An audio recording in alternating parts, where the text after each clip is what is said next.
In the cinematic world, historical epics often tread a fine line between fact and fiction. Ridley Scott's Gladiator 2 is no exception, blending authentic historical elements with creative liberties to craft a compelling narrative.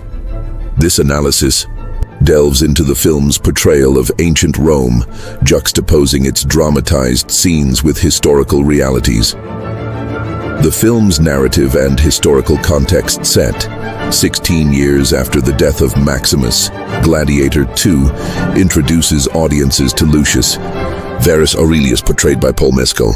Lucius, the exiled prince of Rome, becomes a prisoner of war and is thrust into the brutal world of gladiatorial combat under the dominion of Macrinus, a former slave with ambitions to overthrow the reigning emperors Geta and Caracalla. And Wikipedia.org, the film's backdrop is a Rome under the rule of the Severan dynasty, a period marked by political intrigue and military campaigns. While the narrative captures the essence of Rome's tumultuous leadership, it takes significant liberties in its portrayal of events and characters.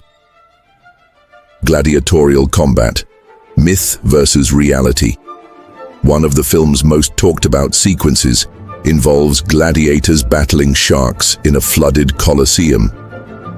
While the Romans did stage naumachiae, mock naval battles, in the Colosseum by flooding the arena, the inclusion of sharks is a dramatic embellishment. Historical records do not support the presence of such exotic creatures in these events. The logistics of transporting and maintaining sharks would have been implausible for the Romans. People.com.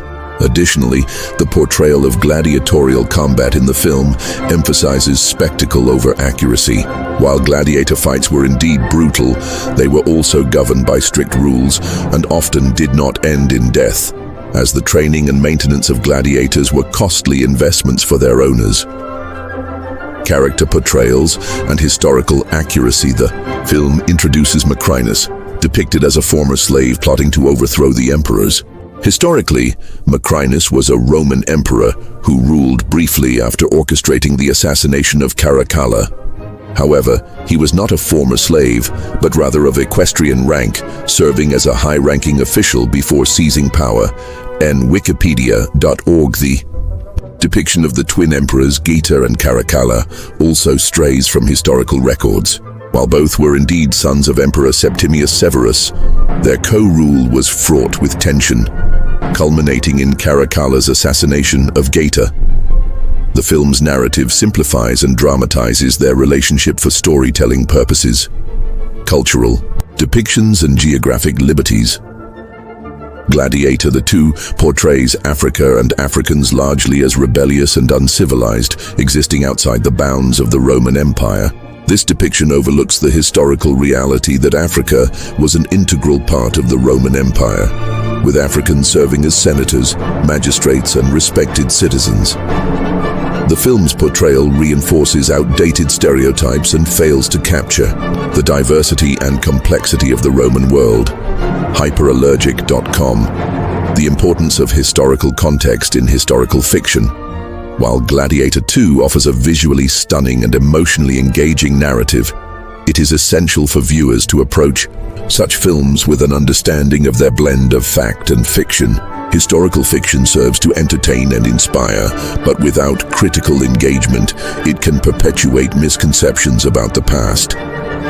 Recognizing the creative liberties taken in these films allows audiences to appreciate the storytelling while remaining aware of historical inaccuracies.